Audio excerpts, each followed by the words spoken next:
Luke chapter 15. The tax collectors and sinners kept gathering around to hear Yeshua, and the Parushim and Torah teachers kept grumbling. "This fellow," they said, "welcomes sinners. He even eats with them." So he told them this parable. "If one of you has 100 sheep and loses one of them, doesn't he leave the other 99 in the desert and go after the lost one until he finds it?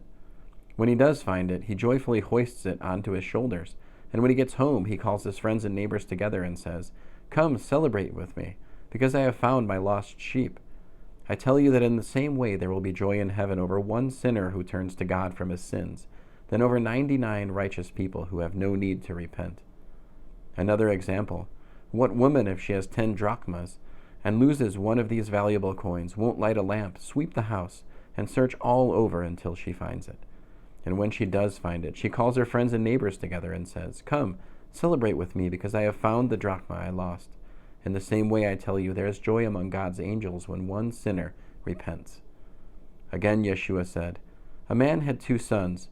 The younger of them said to his father, 'Father, give me the share of the estate that will be mine.' So the father divided the property between them. As soon as he could convert his share into cash, the younger son left home and went off to a distant country, where he squandered his money in reckless living. But after he had spent it all, a severe famine arose throughout that country, and he began to feel the pinch. So he went and attached himself to one of the citizens of that country, who sent him into his fields to feed pigs. He longed to fill his stomach with the carob pods the pigs were eating, but no one gave him any. At last he came to his senses and said, 'Any number of my father's hired workers have food to spare, and here I am, starving to death. I'm going to get up and go back to my father and say to him, Father, I have sinned against heaven and against you. I am no longer worthy to be called your son. Treat me like one of your hired workers.' So he got up and started back to his father. But while he was a long way off, his father saw him and was moved with pity. He ran and threw his arms around him and kissed him warmly. His son said to him, 'Father, I have sinned against heaven and against you. I am no longer worthy to be called your son.'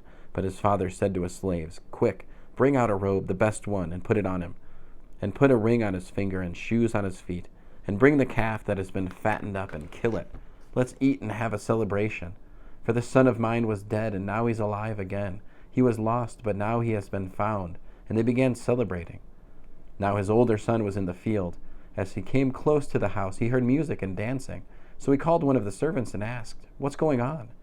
The servant told him, 'Your brother has come back, and your father has slaughtered the calf that was fattened up, because he has gotten him back safe and sound.' But the older son became angry and refused to go inside. So his father came out and pleaded with him. 'Look,' the son answered, 'I have worked for you all these years, and I have never disobeyed your orders. But you have never even given me a young goat so that I could celebrate with my friends. Yet this son of yours comes, who squandered your property with prostitutes, and for him you slaughter the fattened calf?' 'Son, you are always with me,' said the father, 'and everything I have is yours. We had to celebrate and rejoice, because this brother of yours was dead, but has come back to life. He was lost, but has been found.'"